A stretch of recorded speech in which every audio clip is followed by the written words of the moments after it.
Hello learners of all ages, my name is Mr. Montgomery. I teach 4th and 5th grade math, and today we're going to be learning how to compare fractions. More specifically, how to compare fractions that don't have the same denominator.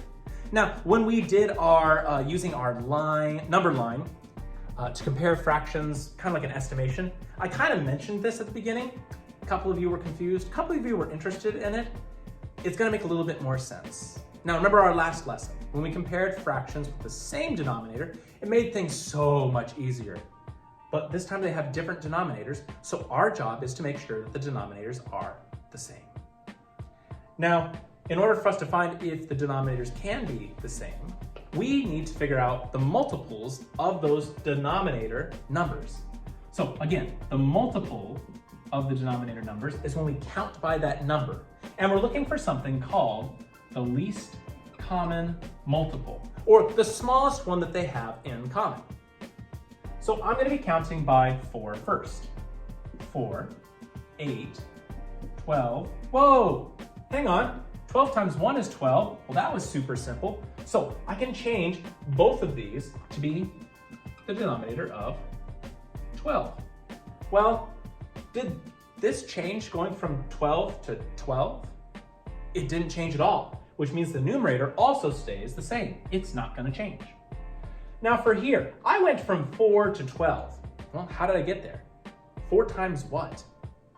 4 times 1, 2, 3. So I'm going to multiply 4 times 3 is 12. And I also have to do the same thing with my numerator. 3 times 3 is, it's 9. So now I have two fractions that have the same denominator. I can compare those, 9/12 and 8/12. Which one is larger? 9/12. So I would originally say 3/4 is greater than 8/12. Let's take a look at another example. I have 6/10 and 3/5. Well, I'm going to look at the least common multiple of 5 and 10 to see where they have the smallest one in common. So I'm going to count by 5s this time. 5, 10, 15, 20. All right, now I'm going to count by 10s. 10, 20, 30, 40. What's the smallest number that both of them have in common? Well, it's not 5. 10? Yeah, they both have 10 in common. So I know that both of my denominators are going to be 10. Now for 6/10, going from 10 to 10, nothing changed. Everything stayed the same, which means 6 is going to still be my numerator. Now going from 5 to 10, something did change. How did we go from 5 to 10? We multiplied by 2. So whatever I do to the denominator, I also have to do to the numerator. 3 times 2 is 6.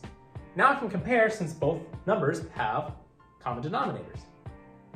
6/10 and 6/10, well, they're equal to each other. So 6/10 is equal to 3/5. Let's look at one last problem that is kind of like a puzzle.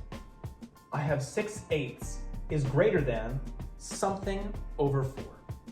Well, first things first is we need to find the least common multiple of 4 and 8. So I'm going to have 4, I'm going to have 8, and I'm going to be counting by 4s. 4, 8, 12. I'm going to stop right there. I'm going to count by 8s. 8, 16, 24. Well, the first number that they both have in common is 8. So I know my new denominator is going to be 8.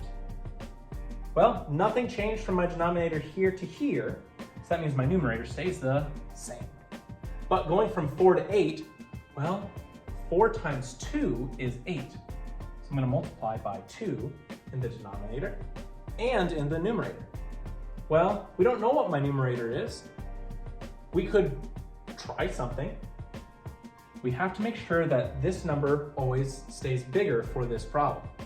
So I can't pick 3.